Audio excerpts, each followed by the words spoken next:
boa tarde a todos. Medo exagerado de se contaminar, lavar a mão todo momento, ficar aflito porque os objetos não estão exatamente no mesmo lugar.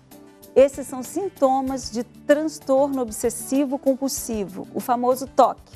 E hoje falaremos tudo sobre isso. E para esclarecer as nossas dúvidas, eu recebo em nossos estúdios a doutora Suzana Tâmega, que é psiquiatra. Boa tarde, doutora. Boa Prazer tarde. Recebê-la. Obrigada, dona Fátima. Prazer estar aqui com vocês. E eu tenho certeza que vai ser bastante esclarecedor.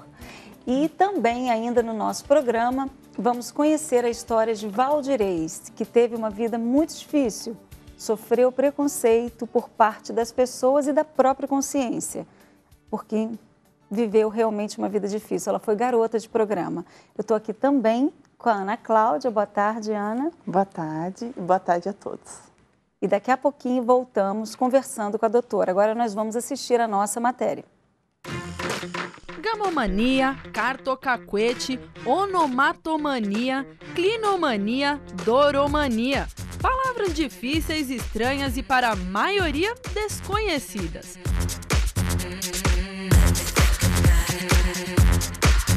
Todas se referem a um tipo de comportamento compulsivo. O cartocaquete, por exemplo, é a compulsão incontrolável de ver mapas em tudo. Já a clinomania é o desejo excessivo de ficar na cama. E a doromania é a obsessão por presentes.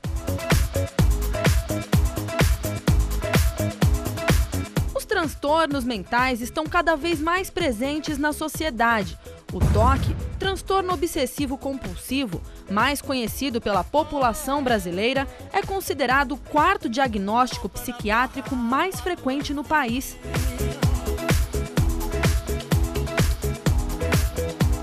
A compulsão alimentar é outro comportamento comum. Muitos escolhem esse caminho para preencher algum vazio ou inibir a ansiedade. Não tem idade, sexo ou classe social. O comportamento compulsivo pode atingir qualquer pessoa.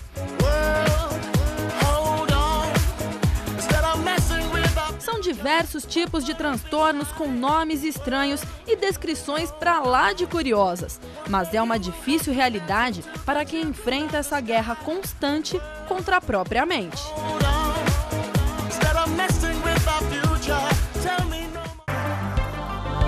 Faça sua pergunta sobre saúde e envie para o nosso Facebook, facebook.com/vocêmulher. Um espaço para você interagir e sugerir temas. Fique ligado e participe! E a partir de agora, as nossas linhas estarão abertas para tirar as suas dúvidas sobre o tema de hoje, que é transtorno ou TOC. É a mesma coisa, né? Sim, o TOC é a abreviação do transtorno obsessivo compulsivo. Então, vamos falar um pouquinho sobre isso. O que seria isso? O transtorno obsessivo compulsivo, ele é um transtorno de ansiedade, né? Os transtornos de ansiedade são dos transtornos mais comuns hoje em dia, né? E o TOC, ele é caracterizado pelas obsessões e compulsões, tá? As obsessões, elas estão mais ligadas aos pensamentos. Elas podem ser ou pensamentos repetitivos que fogem da linha de raciocínio, que a pessoa experimenta aquilo como invasivo, né? Como se aquilo tivesse vindo e ela não tivesse controle. Às vezes são imagens, né? Podem ser imagens sexuais, imagens de agressão, impulsos de agredir, dúvidas, né? Um sintoma muito comum é a dúvida patológica. Eu fechei a porta, eu fechei o gás, eu esqueci alguma coisa, eu atropelei alguém, né? E a partir daí a pessoa vai desenvolver essas obsessões, esses pensamentos, eles geram muita ansiedade e desconforto, né? E a partir daí a pessoa pode vir a desenvolver as compulsões. As compulsões são o que a gente conhece como as manias, os rituais, né? Que daí as mais comuns são de se lavar, checar de simetria, né? Isso são as coisas mais comuns aí. 50% dos pacientes com TOC, eles vão ter os rituais de lavar, né? Outros vão ter de evitação, tudo isso. E isso é repetitivo e foge ao controle do paciente.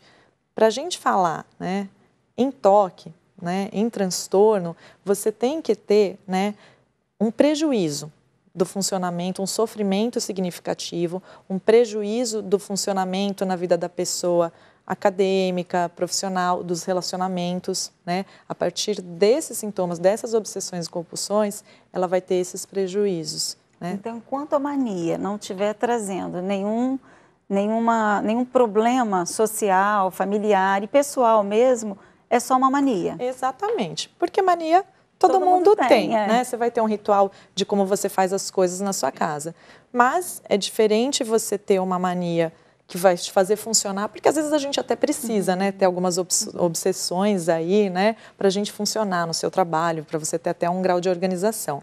Mas quando aquilo te faz perder pelo menos 1 hora por dia, você teve que voltar 10 vezes para casa e chegou atrasado no trabalho, num compromisso, porque você foi checar se você tinha fechado a porta.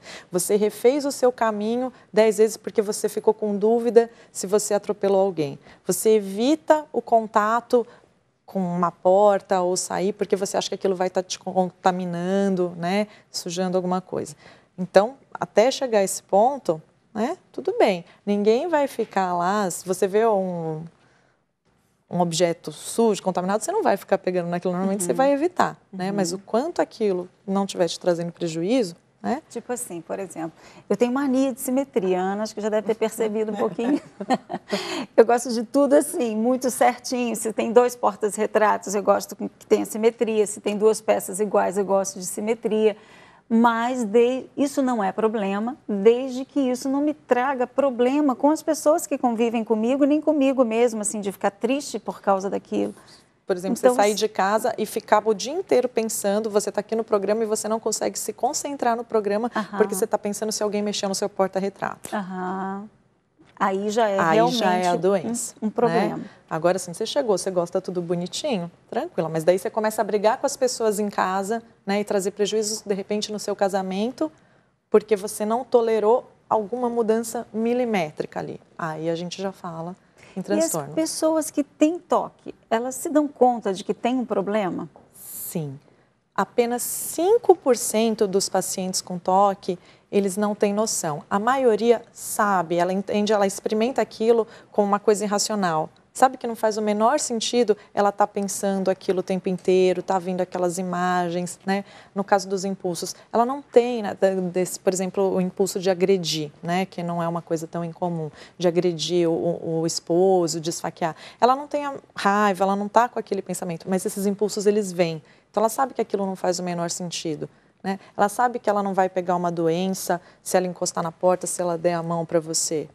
Mas aquilo vem, simplesmente foge ao controle. Que coisa. O programa foi em Mato Grosso do Sul e a pergunta é da Deise para a doutora, deixa eu me lembrar o nome, Suzana.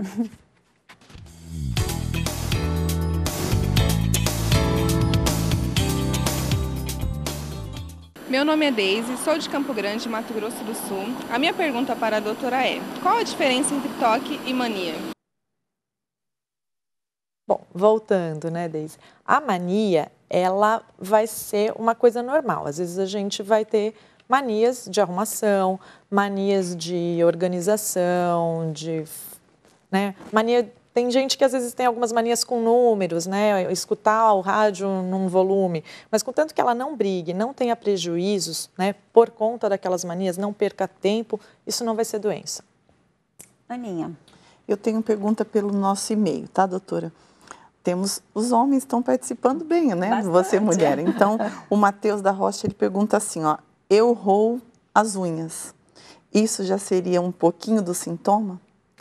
Roer as unhas é um sintoma de ansiedade, geralmente, né? Mas para a gente falar em toque, a gente tem que ter obsessão e compulsão. Tem que avaliar o motivo pelo qual ele está roendo a unha. Ele está roendo a unha porque ele está tendo algum pensamento obsessivo, alguma coisa, e para aliviar, ele sente que ele tem que roer a unha para tirar aquele pensamento? Se não, não, né? Então, aí pode entrar numa outra gama de vários outros transtornos de ansiedade. Tá, eu tenho também a Fabrícia, ela é aqui de São Paulo. Aí, no caso, já é a mãe dela. Minha mãe está com essa mania de juntar coisas sem sentido. Embalagem de arroz, feijão, garrafas de vidro, potes de margarina. Se a gente da família não jogar fora, ela fica acumulando. Qual especialista devo procurar? Um psicólogo ou um psiquiatra? É a Fabrícia. Pode procurar ambos, né? O psicólogo, ele vai estar habilitado a avaliar se vai ser necessário procurar um psiquiatra também para fazer o tratamento, como vice-versa, né? Acho que depois a gente vai estar falando um pouquinho de tratamento, para eu falar dos tipos de tratamento, né? Mas esse caso que ela está colocando, né? Geralmente casos extremos de toque já entram aí no que a gente chama de colecionismo. Tem algumas pessoas que elas não conseguem jogar absolutamente nada fora, né? E vão sendo os acumuladores, né? Porque elas têm aquela sensação de que vai ser catastrófico, de repente, se mais para frente elas precisarem daquilo e tiverem jogado fora. Isso geralmente já são em casos mais avançados e mais graves da doença. Eu já vi um programa falando sobre isso, tem no canal Tem. aí. Meu Deus, é assustador, do tipo, a pessoa entra na casa, ela vai pisando em cima de lixo, é a palavra. Sim, e eles não dão conta. Uma das características do toque, você perguntou se eles tinham, né, essa noção do que tem. Tem, e a maioria esconde, né, os sintomas, porque percebe que aquilo não é normal, em média, o tempo de início dos sintomas da doença até que se procure, né, algum tipo de ajuda, algum tipo de tratamento, fica 5 a 10 anos. Porque até que aquilo não se torne tão grave, né, a ponto de alguém intervir e falar, olha, você precisa de um tratamento como essa filha, né, ou a própria pessoa falar, não, eu vou buscar, demora muito tempo. Então, até chegar nesse ponto, vai indo. Aí, acho que é aí que entra o papel, a importância da família, né, de estar ajudando a reconhecer também esses sintomas. Isso, até de piorar, é a pergunta aqui do Cláudio Salgado. Ele fala assim, ó, eu tenho toque. Isso pode piorar com o passar do tempo? Quer dizer, ele já está numa fase que ele já se reconheceu e está vendo que existe o problema, né? O toque, ele é uma doença geralmente crônica, né, e evolutiva, né? Cada caso é um caso, né? Eu acho importante lembrar isso, que cada paciente, cada pessoa é um indivíduo e não dá para a gente generalizar. Então, quando a gente fala assim, estatisticamente, né? E na psiquiatria a gente sempre tem que ver o indivíduo. Então, sim, de uma maneira em geral, a doença tende a piorar, né? Quanto mais tempo você leva a procurar o tratamento, mais difícil vai ser a responder, né? Vai ter um pior prognóstico, né? Vai demorar mais, às vezes vão precisar de doses maiores de medicação, a doença vai ficando mais resistente. Então, é importante, sim, identificar e logo buscar uma ajuda especializada. Como qualquer outro tratamento, né? Precisa de uma orientação, né? E começando mais cedo, com certeza o resultado é bem melhor, né? Sim. Nós temos uma outra ligação que é da Catiane de Campo Grande.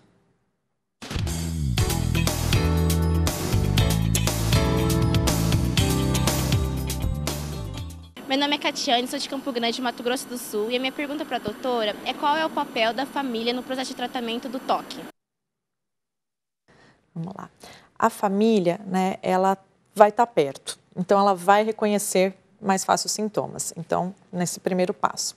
Outra coisa, né, é sempre importante a gente fazer um trabalho de psicoeducação, educar a família em relação aos sintomas para elas saberem. Porque a disfunção, né, todo mundo fica doente, não é só o paciente que adoece, é todo mundo que convive acaba adoecendo, porque é um sofrimento muito grande. E a família, às vezes, ela acaba, né, se acomodando e, às vezes, até participando dos rituais. Ou para evitar a ansiedade, né, do paciente, ou a raiva, porque às vezes eles ficam com raivas, né, gera muita ira. E é importante que eles sejam orientados, né, de maneira a não reforçar esses sintomas. Né? Então quer dizer que o compulsivo chega a ser agressivo? Pode chegar a ser. Né? Se ele for contrariado, se pegar ali, ele pode ter um ataque de ira. Em geral, não. Tá? Em geral, não são pessoas agressivas, né? É uma agressividade mais verbal, de ficar irritado, de xingar, de ficar magoado porque, né, mexeu ou não fez as coisas daquele jeito, não respeitou a rigidez que ele tem, né? Porque é muito rígido, tem que ser daquele jeito. Metódicos. Mas assim, por exemplo, como um familiar pode suspeitar que aquilo já deixou de ser uma mania? É porque ele vê essa reação de ver, por exemplo, um filho. Porque pode acontecer em criança? Sim, pode, né? O toque, ele começa, na maioria das pessoas, né? Inicia ali no final da adolescência, no início da vida adulta. Mas tem muitos casos de criança com toque. E como é que a mãe consegue detectar isso? Isso vai ser detectado na escola, nos amigos, né, no brincar com as crianças, né? Às vezes a criança vai começar a ter prejuízos na escola porque ela vai demorar mais tempo para executar as tarefas da escola, demorar mais tempo para aprender, né? Porque ela vai ter que, de repente, seguir aqueles passozinhos e não vai acompanhar o resto da classe, né? Ou em casa vai ficar irritado com a família, vai começar a ficar desobediente porque não estão respeitando aquelas regras que ele próprio tem. Existe alguma característica assim que seja forte de uma pessoa que sofre com esse problema? Tipo assim, toda pessoa que sofre com esse transtorno é muito perfeccionista? Existe isso? Não necessariamente, né? Aí a gente já entra num dos diagnósticos diferenciais do TOC, que seria o transtorno da personalidade obsessiva compulsiva, né? Que é diferente. O transtorno da personalidade obsessiva compulsiva, que daí são pessoas mais perfeccionistas, exigentes, rígidas, extremamente pontuais, intolerantes, né? Avarentas, só que não necessariamente vão ter as obsessões e as compulsões, né? Essas pessoas vão ter essa rigidez de personalidade maior do que as pessoas com TOC. As pessoas com TOC, às vezes, são até muito desorganizadas, né? Porque elas não conseguem concluir, elas perdem a linha do raciocínio, né? Elas perdem o fio da meada do que elas estão fazendo ali. Aninha.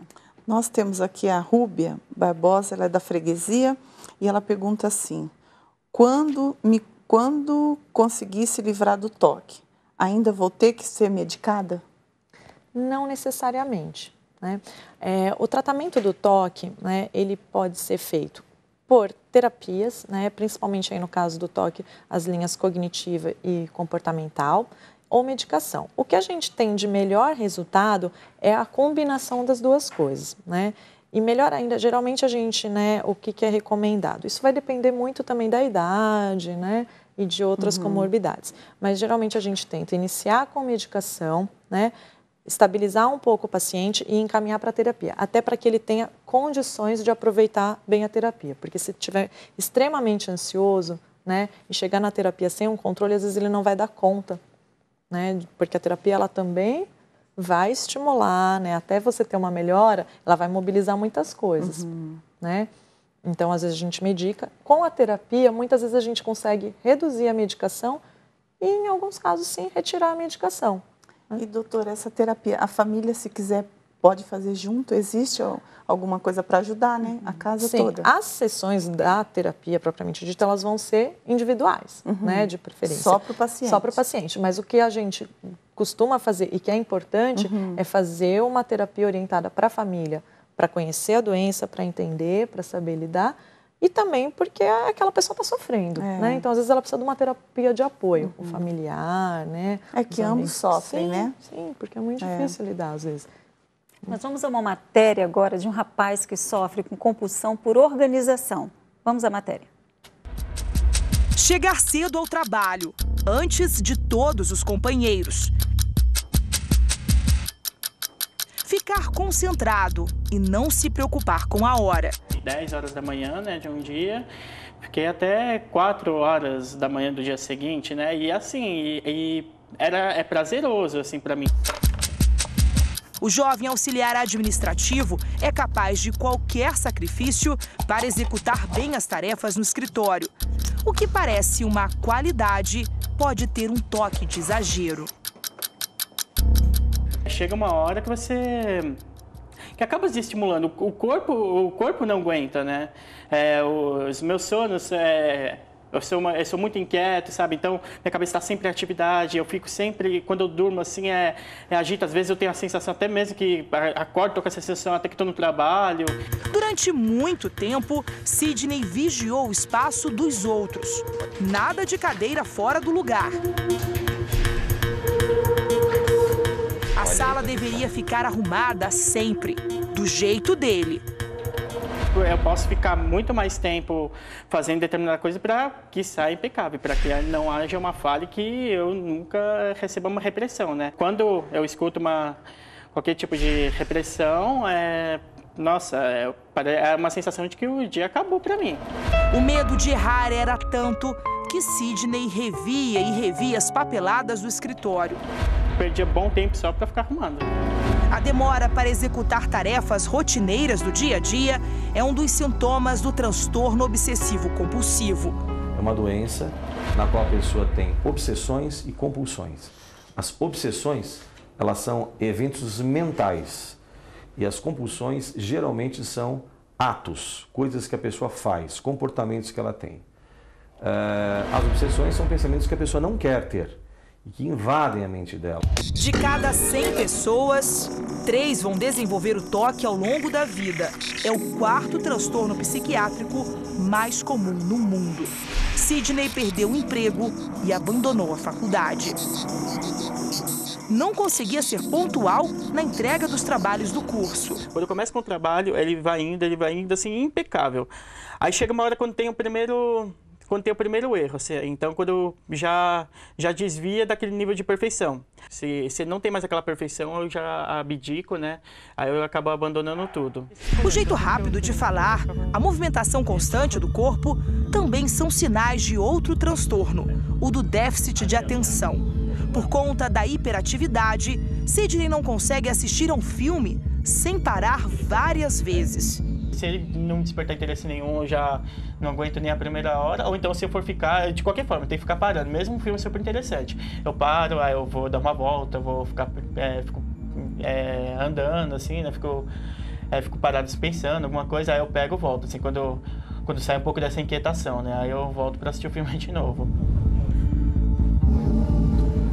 Posso dizer, é uma sensação de tédio, né? A sensação de você ficar sentado aqui assistindo, assim, é que eu não consigo, né?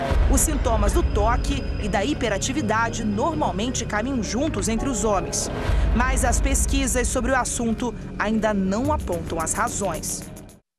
Doutora, vai muito além até do que eu imaginava, porque a pessoa se torna escrava mesmo, né? Exato. É muito sofrido. E desgastante, porque não, você vê, ele não estava cuidando só do espaço dele, né? Ela deixa de ser organizada para ser contraproducente.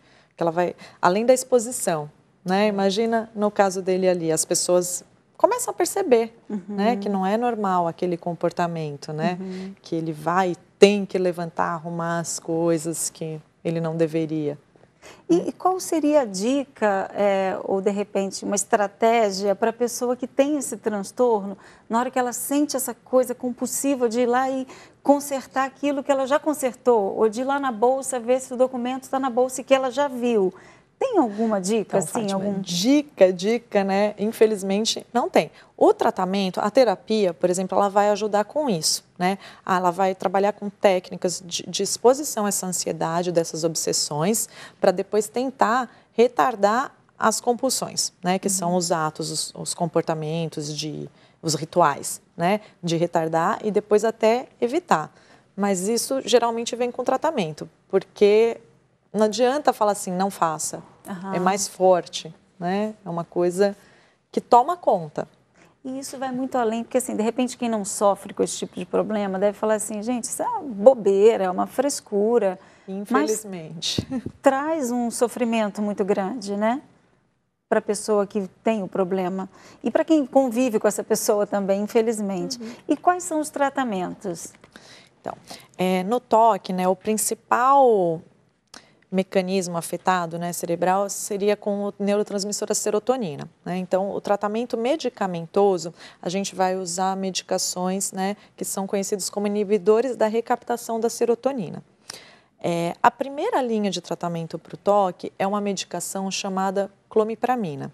Só que às vezes ela não é a mais usada por conta dos efeitos colaterais. Então a gente acaba usando outros, né, como a fluoxetina, que é bem famoso, sertralina, citalopram, existem várias outras medicações. O ideal é combinar a medicação à terapia. Os dois juntos a gente vai ter uma resposta melhor, né? Outras linhas, se ainda assim, né, você não tiver resposta ao tratamento com isso, você pode associar outras medicações, tá? E você pode associar antipsicóticos, estabilizadores de humor, mas isso tem menos evidências, né, científicas na literatura aí, né, de resposta.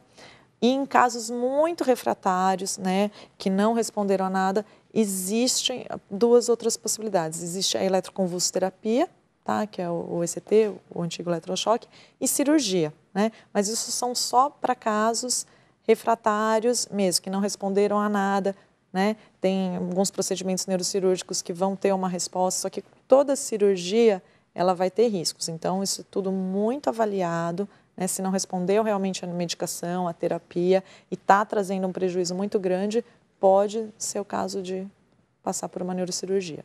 Aninha. Doutora, nós temos aqui, vou tentar ver se eu consigo explicar o que o Bruno está dizendo. Pelo que eu vi aqui no e-mail, ele quer saber sobre a doença física. Ou seja, às vezes tenho pensamentos catastróficos, mas nem por isso faço nenhum ritual. Contudo, esses pensamentos, às vezes, ficam grudados na minha mente. Isso seria um toque? Então, né, o que ele está falando, muitas vezes os pacientes eles não têm as compulsões, eles podem ter só os pensamentos obsessivos. Para a gente falar em doença, podem ser pensamentos catastróficos, de que vai acontecer alguma coisa muito ruim, de que vai morrer, de que tem uma doença muito grave, ou que vai acontecer um acidente, né, esses pensamentos ficarem vindo repetitivos. Se isso começar a tomar uma proporção, né, que está trazendo uma ansiedade, um sofrimento muito grande, perturbando o sono dele, perturbando a concentração. Esses pensamentos vêm, ele não consegue mais trabalhar direito, não consegue assistir um filme direito, né? Não consegue manter uma conversa, porque de repente vem esses pensamentos, ele perde a linha do raciocínio, né? Então, se ele começar a ter esses prejuízos, aí sim a gente pode falar assim em toque. Os pacientes eles não precisam ter necessariamente as compulsões, eles podem ter só as obsessões. Sim. Na verdade, só se torna preocupante quando tem essa consequência ruim, né? Sim, exatamente senão, isso. A gente, né, é uma fala mania. em manias, pensamentos. Que de repente a pessoa consegue controlar sozinha. Não é exatamente. Doutora, muito obrigada pela participação da senhora. Eu gostaria de presenteá-la com esse livro, que é um best-seller, e eu tenho certeza que vai ajudá-la na vida sentimental. Obrigada. Uma dica de como se tornar uma mulher vitoriosa, virtuosa, e eu tenho certeza que vai ajudá-la. Obrigada, senhora, por ter vindo. Nós vamos agora a um intervalo e voltamos conversando com a Valdirez. Eu nasci em Porto Alegre, capital do estado do Rio Grande do Sul, e aos 13 anos, junto com a minha mãe, eu vim morar em Gramado. Gramado é conhecido pelo frio, pela boa comida, é uma cidade encantadora e eu sou muito feliz de viver aqui. A minha vida é uma correria, mas quando a gente ama o que a gente faz, quando a gente dá o melhor, as coisas acontecem naturalmente. Eu às vezes chego tarde em casa, cansada, mas quando eu chego aqui eu tenho tanta paz, é o lugar que eu descanso, é o lugar que eu encontro meu marido, que eu encontro as minhas coisas. Isso me dá um relaxamento, me dá uma alegria, eu amo a minha casa. Eu estou acabando a faculdade de Direito e o estudo das leis, o conhecimento que o direito te traz é muito importante em todas as áreas da vida. Eu entendi como funcionam as leis na prática e também na minha vida pessoal posso ajudar o meu marido, posso ajudar os amigos. A minha loja é o meu xodó. Eu escolho cada coisa com muito carinho, cada item que tem lá dentro é escolhido a dedo, porque o comércio é uma coisa que me satisfaz muito, eu amo o comércio. A nossa loja fica junto à estrutura do Café Colonial Bela Vista. O empreendimento também é administrado pela nossa família. São 2 unidades há 40 anos em Gramado. O Parque de Neve que a gente está construindo é um parque inovador. Ele vai ter muita atração, vai trazer novidades, a gente pesquisou muito até chegar nesse formato. Essa é a área quente do nosso empreendimento, onde ficarão as 15 lojas, os restaurantes e a pista de patinação. É o primeiro parque de neve da América Latina, com uma área de 14 mil metros quadrados, no valor de mais de 60 milhões de reais. Deixa o vento te levar pro lado de Deus, pra mudar teu eu, então deixa. A gente ama vir aqui no parque para conversar, para relaxar um pouco. Aqui é um lugar onde as famílias se encontram, é um lugar calmo, um lugar que a gente vem tomar um chimarrão. E a gente vem aqui para tocar um pouco violão, para cantar, né, amor? E através da nossa música nós pretendemos unir as pessoas assim como a música nos une.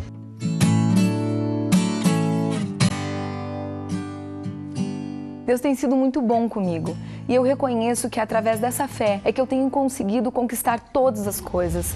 Eu sou a Manu Cagliari, tenho 29 anos, sou empresária, esposa e consegui mudar a minha história acreditando que o impossível pode acontecer. Hoje eu sou uma mulher vitoriosa de verdade. Eu sou a Universal. Você pode mandar a sua dúvida sobre diversos assuntos, pedir orientação ou fazer um desabafo. Envie seu e-mail vocemulher@r7.com. E a partir de agora você pode ligar para o nosso telefone, que é o 5644-5210, e as esposas de pastores que estão lá na nossa sala do SOS estarão atendendo, te ouvindo, te orientando, você pode desabafar, tá bom? De mulher para mulher, eu acho que fica bem mais fácil conversar, bem mais né? fácil, com certeza. Eu estou aqui com a Valdirez, boa tarde. Boa tarde, dona Fátima. Que prazer recebê-la. Prazer é todo meu, querida. Se Israel estiver te assistindo, ele deve estar aqui, que legal. Bons momentos. Saudade, é verdade. Então, me conta um pouquinho, como é que foi sua história, sua adolescência, juventude? Contar algo que a gente não teve, né, dona Fátima? A partir dos 7 anos, eu já fui trabalhar na roça, bater lata para espantar passarinhos.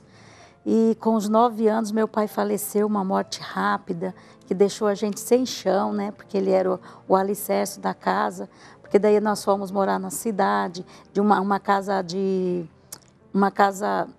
Nos pôs lá, deu um favor para a gente. Aí logo veio a prefeitura que precisava derrubar aquela casa. Aí a gente foi para a roça de novo. E só minha mãe com 9 filhos. Meu Deus. E eu costumo dizer que eu não nasci para ser fracassado.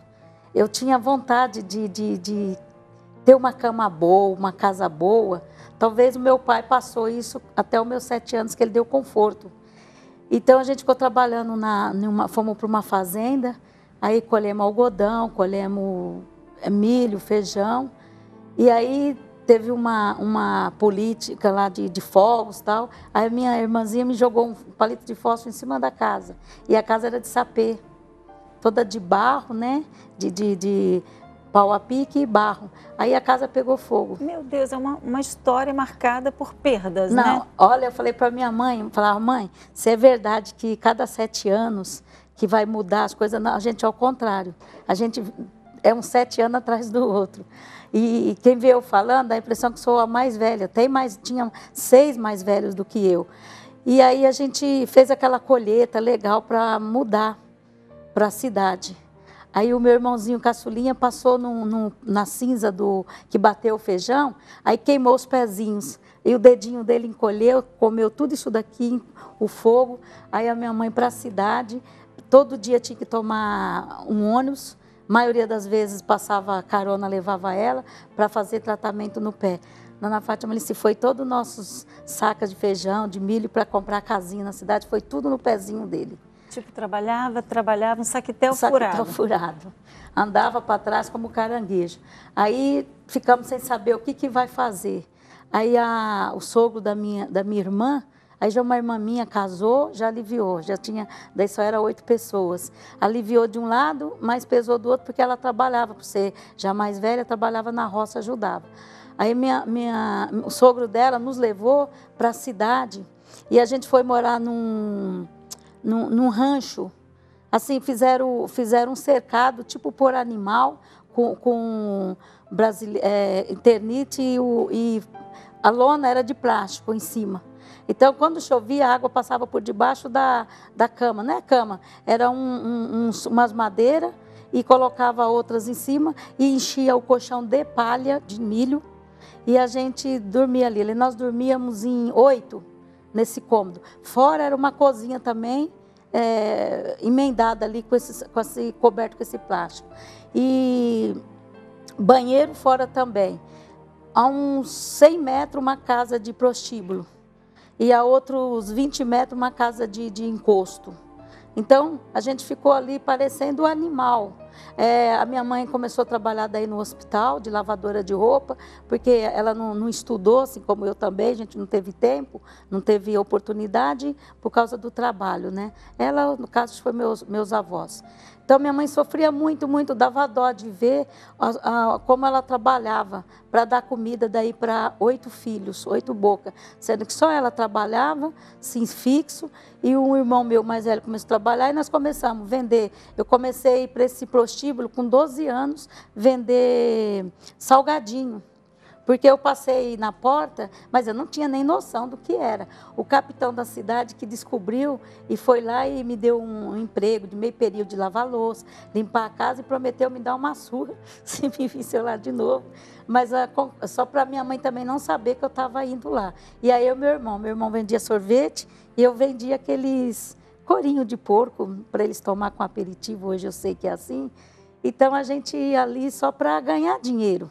Era 50 centavos, mas esses 50 centavos, 20 centavos, aí eu comprava 1 quilo de farinha, uma dúzia de banana e mais uns 2 quilos de osso para fazer aquele caldo. Faz tempo, porque com 50 centavos hoje... Era 50 centavos. Meu Deus, né? Eu tinha 12, hoje estou com 56 anos, já faz anos. Aí a gente ficava passando. Fora outras vezes, dona Fátima, que eu ia, tinha um senhor que conhecia a situação da gente e ele mandava nas quarta-feiras, ou era no sábado, buscar feijoada. A senhora acredita que o dono, ele preferia jogar para os porcos, cachorro, do que dar para alguém comer. Então eu ficava no fundo do hotel, debaixo dos pés de mandioca, e ele fazia aqueles caldeirão e dava escondido para a gente. A gente saía correndo a 1000 para que ninguém visse a gente. E isso também, de vez em quando, porque ele tinha medo de ser pego. Porque o cara era rígido mesmo. Dou para os porcos, mas não dou para ninguém. Então, a vida da gente sempre nessa miséria, a minha mãe, conseguimos sair desse rancho aí, né? Dessa favelinha. Aí minha mãe alugou uma casa de 3 cômodos. Aí minha mãe trabalhando, gente juntando ali. Cada um fazia uma coisa. Um vendia sorvete, eu fazia isso daí. Depois comecei a lavar a cela da delegacia, era uma sala só. Aí o capitão botava o preso numa sala, eu ia lá, lavava, depois ele colocava de volta na outra. E eu cuidava da menininha, aí para ganhar 20 cruzeiros também. Mas era o mês todo, porque era fixo, né? Então eu falava que era melhor do que ganhar 50. A gente não tem experiência e eu obedeci, então fiquei lá trabalhando. Diminuiu até a farinha, diminuiu a banana, os ossos, né? A senhora vê, hoje joga osso fora, antigamente vendia. Na época da gente, me lembro que vendia. E então foi aquela luta, ó, para a senhora ter uma ideia, na hora do almoço da minha mãe almoçava muito bem, muito. Então, cada dia ia um de nós comer com ela. Sabe, assim a gente fala, mas no fundo dá até uma revolta, dá uma dor na alma de saber que hoje a gente sabe que ela trabalhava tanto, aquele prato era digno dela, porque ela era uma lavadora de roupa de hotel. Então, eu achava assim, ela lavava e passava, e na época era fervido naqueles tonéis grandes. Então, ela tinha que enfiar um pau para tirar aquelas roupas do tonel para ir para o tanque. Eu via a luta, às vezes eu até dava uma força para ela, quando eu não estava cuidando de 5 filhos de menor. Além de eu ser de menor, ainda tinha mais 5 menor. Tirar água num poço profundo, uma lata de 18 litros. Quantas vezes essa lata voltou? Eu já estava experiente. A primeira você leva na cara, a segunda você aprende, bota o braço na frente. E lavar a roupa de todo mundo. E às vezes ainda apanhava, porque a roupa estava dura no varal, porque eu não conseguia tirar tanta água. De humilhação, né? De dificuldade e humilhação mesmo. Dentro de mim, eu tinha aquele espírito de, falei, eu vou vencer. Tudo isso eu vou ter que superar. Aí fiquei trabalhando até os meus 15, 16 anos, acredito. Aí eu tinha um filho de um prefeito na cidade. Esse filho, ele achava que ele era o dono das meninas bonitas da cidade. Na ocasião, todas as menininhas formadas de corpo, bonitas, porque quando tinha festa da igreja, nós éramos contratadas para ser... A gente vendia, ganhava muito dinheiro para a igreja, muito. Vendia para ser a princesa, a rainha, essas bobeiras do interior. E também bobeira para nós que tirava o dinheiro da beleza da gente na ocasião. Na hora de participar da festa, a gente nem lembrava que existia. Dava um joguinho lá de escova, um pente de plástico, o cabelo a gente lavava com sabão, não tinha nem condições. Quando penteava, aquele presente não valia de nada, que quebrava. Então, a gente, além de sofrer, ainda era bobo, né? Ainda se passava de bobo pela sociedade. Tinha aqueles vizinhos, assim, o cartorário, pessoas cultas, ainda explorava para a gente arear aqueles alumínios que ficava igual um espelho, encerar aquele chão, tudo por uma roupa também, porque nos meus 11 anos até os meus 17 anos, eu só usava roupa usada. Nossa, eu via assim, aquelas roupas das meninas, tudo da minha idade. Eu queria ir dançar o baile dos 15 anos, né? Então, eu fazia serviço para aquelas madame, para me levarem ao baile, para poder conseguir o vestido. Era uma guerra, uma luta. E para mim andar bonita, para aparecer, eu tinha que vestir a roupa das minhas amigas. E o que eu tinha que fazer? Lavar a louça, limpar a casa, fazer alguma coisa para poder ter aquele sapatinho, aquela roupinha. E essa vida difícil foi até que idade? Foi até... então, aí conforme eu fui desenvolvendo, eu pedi para minha mãe que eu queria ir para Curitiba, que tinha a filha do prefeito da cidade que estava convidando. E o filho desse prefeito, que já tinha destruído muitas vidas, um dia até tentou a minha, nesse dia dos meus 15 anos. Ele pôs uma arma na minha cabeça, eu lutei com ele, falei, eu morro, mas não entrego o meu corpo. Falei, não é assim, rapaz. Então, eu sempre fui briguenta também. Então, ele consegui. Aí, ele rasgou minha roupa, levou em casa, fez eu tomar uma bela surra da minha mãe, falar que eu briguei no baile. Não foi. Era ele que queria me seduzir e viu que eu ia ser, acho que eu era, mas ainda tem um pouquinho de ser bocuda, de falar o que eu penso, o que eu quero, o que eu acho, o que eu sinto. Então, ele teve medo. Aí rasgou meu vestido, que eu paguei 150 cruzeiros. Que luta que foi. Quantas roupas eu lavei, quantas louças. E o infeliz ainda fez isso. Aí, conforme a minha mãe deixou ir para Curitiba morar com a irmã dele, que era professora numa faculdade, eu fui ser babá. Babá, dona Fátima. Fui lavar, passar, cozinhar, ainda me chamar que eu era burra, que eu não sabia passar roupa. Falei, senhor, dona, eu não sei passar, meu ferro é de brasa. A gente passa, né, esses ferrão de brasa. Isso foi com que idade? 15 anos. Mas a senhora já conhecia essa família ou não? Era filha do prefeito da cidade, que eu estava no norte do Paraná, aí eu fui para Curitiba. Aí fiquei com ela lá, nossa, eu chorava, toda noite eu chorava. Vontade de ir embora, mas era longe, tinha que ter dinheiro. Não tinha como falar com a minha mãe, que ela estava judiando, me torturando. Até que um dia ela quis me bater e o marido dela gostava muito, por causa da menina. A menina gostava muito de mim, me obedecia. Aliás, gostava mais de mim do que da mãe. Então, aí um dia eu pedi, Mário, eu quero ir embora. Quando eu vou comer, ela controla tudo que eu vou comer. Eu tinha passado fome, então eu comia tudo que tinha. Agora tinha, né, com fartura, então... Não, mas eu achava que tinha, mas não era para mim não, minha querida. Lá em Curitiba, aqui fala tubaína, né, ela é gasosa. Até a bendita da gasosa, se tomasse, ela fazia eu tomar tudo, porque eu abria a garrafa para tomar um copo. Tudo era controlado. Aí eu conversei com o Mário, está assim, eu preciso ir embora. Eu ganhava 150 cruzeiros. E a vida sentimental, hein? Aí tinha namorado? Aí foi onde que eu fui estrupada. Fui trabalhar com uma floricultura que hoje, até acho que existe em Curitiba, o Orquidário do Irineu. Fui trabalhar com ele. E fiquei, uma professora me deu assim, você dorme na minha casa, come, mas em troca você cuida do meu filho à noite, um filho de 9 anos, enquanto eu dou aula. Eu aceitei. Aí um dia ele me ligou, que eles têm uma casa fechada lá em Curitiba, e ele me chamou para ir dormir lá com a irmã dele mais nova. E eu acreditei e fui. Aí quando eu acordei de manhã, eu tinha um chiclete no cabelo, uma garrafa de coca, pizza, eu não lembro de nada. Eu só lembro que eu estava num estado assim, desesperador. Eu não entendi nada, e ele deitado me fazendo carinho no meu rosto. E eu perguntei, para ter uma ideia, eu nem mocinha ainda era, né? Então, eu achei que aquele dia eu tinha ficado mocinha. Eu tinha tido a minha primeira menstruação. Eu saí dali revoltada, ele me deu um dinheiro para comer o quê? um pão e um café com leite. Nossa, eu saí dali revoltada. Não sabia que ele tinha feito aquilo comigo. Sentia muitas dores.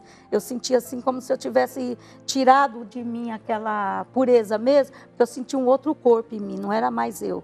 Ali, minha amiga, só revolta, ódio, só que eu queria matar ele. Queria matar. Você vai morrer, você vai morrer, você vai morrer. O meu desejo era dele morrer. Não estava mais preocupado. Ele foi votado na época um dos melhores vereadores, cresceu lá, mas eu tinha dentro de mim. Aí vim para São Paulo, me desgostei, vim para São Paulo. Fui para minha mãe, fiquei um tempo, depois fiquei traumatizada. Eu não achava assim, eu não vou mais namorar, porque só vão querer usar meu corpo. Eu não quero mais ninguém. Então, fiquei muito tempo sem namorar, sem ninguém. Até que cheguei em São Paulo, né, me pedi para minha mãe, aí eu já perdi minha autoestima, vamos dizer, é como se eu não tivesse mais pudor nem pureza. Acabei com tudo aquilo ali e fiquei vivendo por viver. Só o que me fazia ser forte era minha mãe e os meus irmãos, que faziam ser forte.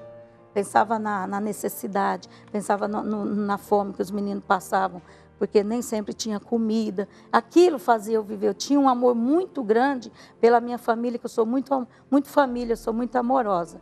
Então, eu pensava na minha mãe e aí eu trabalhava. Aí, aqui em São Paulo, conheci passando numa boate de teatro revista. Aí encontrei tinha um senhor... Que memória, hein?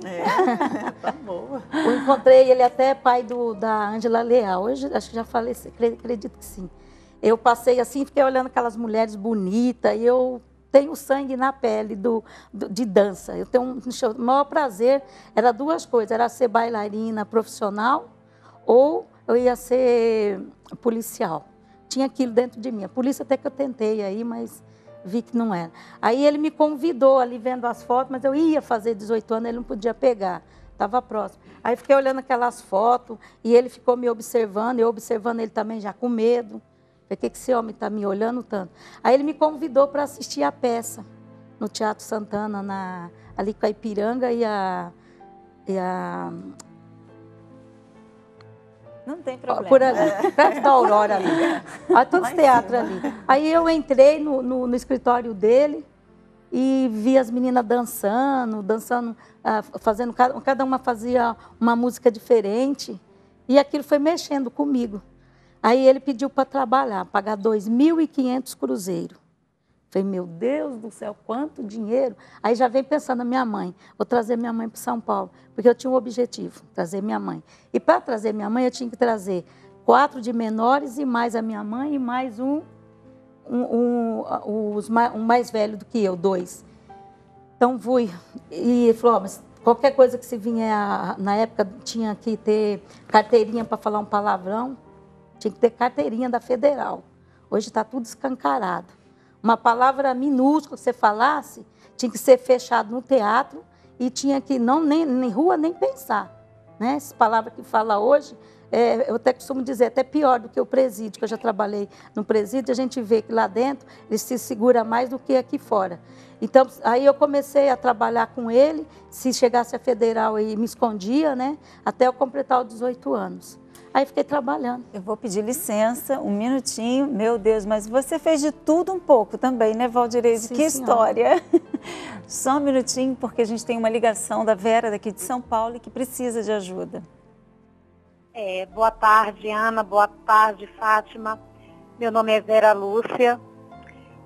Eu estou passando um momento muito difícil. Eu estou fraca na fé. Conheci uma pessoa dentro do meu trabalho. Sou diarista. E conheço a palavra de Deus, não é de hoje, é de muitos anos. E devido a essa situação, na qual eu fui trabalhar nesse lugar, eu acabei desagradando a Deus, assim, de uma certa forma, eu fiz algo que, de fato, tanto aborreci a Deus como a mim mesma. Não tenho forças para ir para a igreja há 2 semanas, estou fumando muito, desse dia eu não parei de fumar.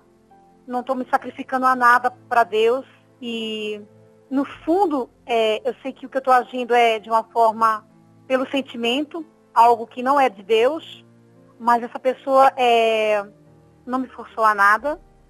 mas simplesmente eu fiz algo da maneira que eu queria. Eu preciso de ajuda, de uma orientação. Eu estou muito fraca. Eu gosto dessa pessoa, mas da forma que tudo começou, já começou errado.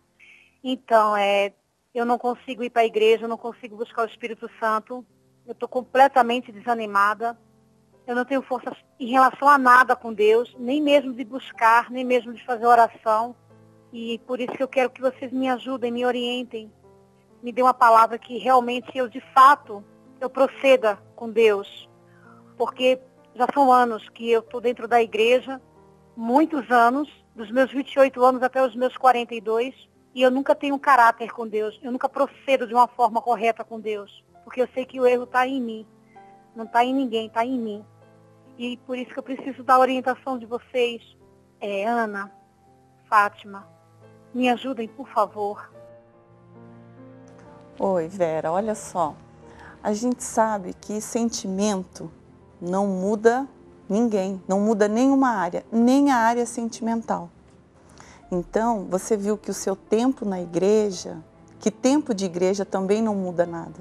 Se a gente não colocar em prática o que a gente ouve ali, isso também não muda. E você teve a prova disso, né? Que foram anos e que, infelizmente, por um sentimento, te levou ao estado que você está hoje. E Deus não pode tomar nenhuma atitude que o ser humano tem que tomar. O que cabe a mim, o que cabe a você, o que cabe a cada uma de nós fazermos, sou eu que tenho que fazer. Então você já sabe o que você tem que fazer. Não olha para a situação, não olha para o que aconteceu. Começa a agir a sua fé, porque fé você tem. Eu tenho certeza que você tem. Mas você está se deixando mais uma vez o sentimento aflorar aí dentro de você.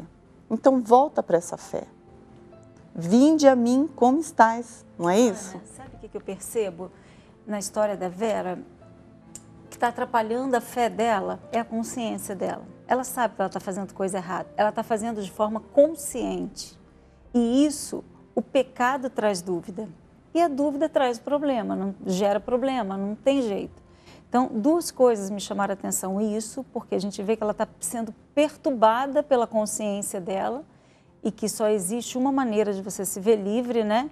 Que é você deixando de fazer o que você tem feito, não por vontade, mas por decisão, que é uma outra questão que eu acho que falta em você, Vera. Você diz assim, eu não consigo, eu não estou conseguindo. Mas como é isso, eu não estou conseguindo? Não existe isso. A gente simplesmente tem que decidir. E quando a gente decide, a gente consegue. Por exemplo, eu penso assim, Ana, que num dia chuvoso, frio, quem deseja, quem tem vontade de acordar às 6 horas da manhã, tomar um café, pegar um ônibus e ir para o trabalho? Ninguém. Se você perguntar, essa pessoa com certeza prefere ficar em casa. Mas ela sabe que ela tem que ir. Ela precisa daquele emprego. Então, ela toma a decisão de ir e vai. Passa por cima da sua vontade e vai. E é o que você está precisando, Vera. Enxergar a sua situação. De necessidade mesmo. De levar a vida a Deus a sério. E o primeiro passo é você abandonar o pecado. Porque enquanto você, mesmo que você venha aí na igreja, mesmo que você faça todos os votos, mesmo que você participe de todas as reuniões, a partir do momento que você vive em pecado, você mexe com a sua fé. A sua fé fica abalada e certamente a dúvida vai prevalecer. E a dúvida gera problema, a falta de fé gera problema. Então, o fato de você estar na igreja dos 28 até os 40 não significa nada. E fica uma prova aí evidente de que frequentar a igreja sem compromisso não significa nada, não é suficiente para ninguém. O que a pessoa precisa é praticar aquilo que ela vive, que ela ouve dentro da igreja, aquilo que está escrito na Bíblia, que ela tem que ler e viver.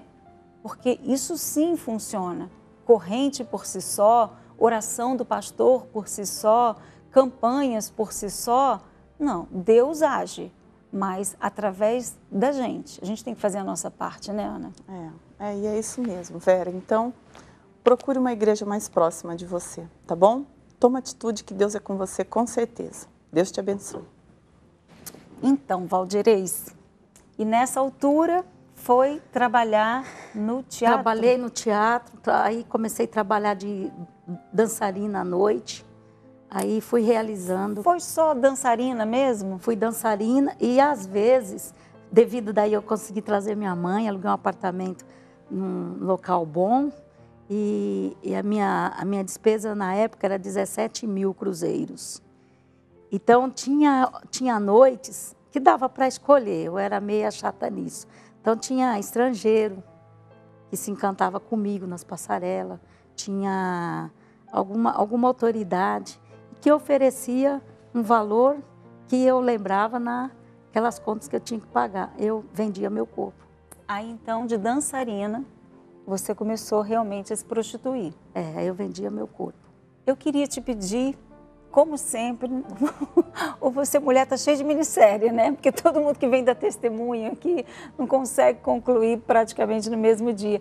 Tem como vir, voltar aqui para continuar esse testemunho? Vamos Porque lá. eu tenho certeza que hoje a sua vida é outra, mudou. Hoje é uma mulher realizada, mas a gente quer ouvir mais sobre esse processo. Por isso que eu peço que você então volte. Tá bom? E você, nós chegamos ao final do nosso programa. Eu queria que você ficasse atento e participasse da continuação desse testemunho, porque você vai ver, você vai ter certeza. Uma frase que eu sempre gosto muito de lembrar é essa, que não há abismo que a mão de Deus não chegue. Chegou na vida da Valdirez. Aos olhos dela não tinha saída. Ela chegou praticamente no fundo do poço. E você vai poder saber o que aconteceu. Acho que é amanhã, talvez, no nosso programa, tá bom? Deus abençoe e até amanhã.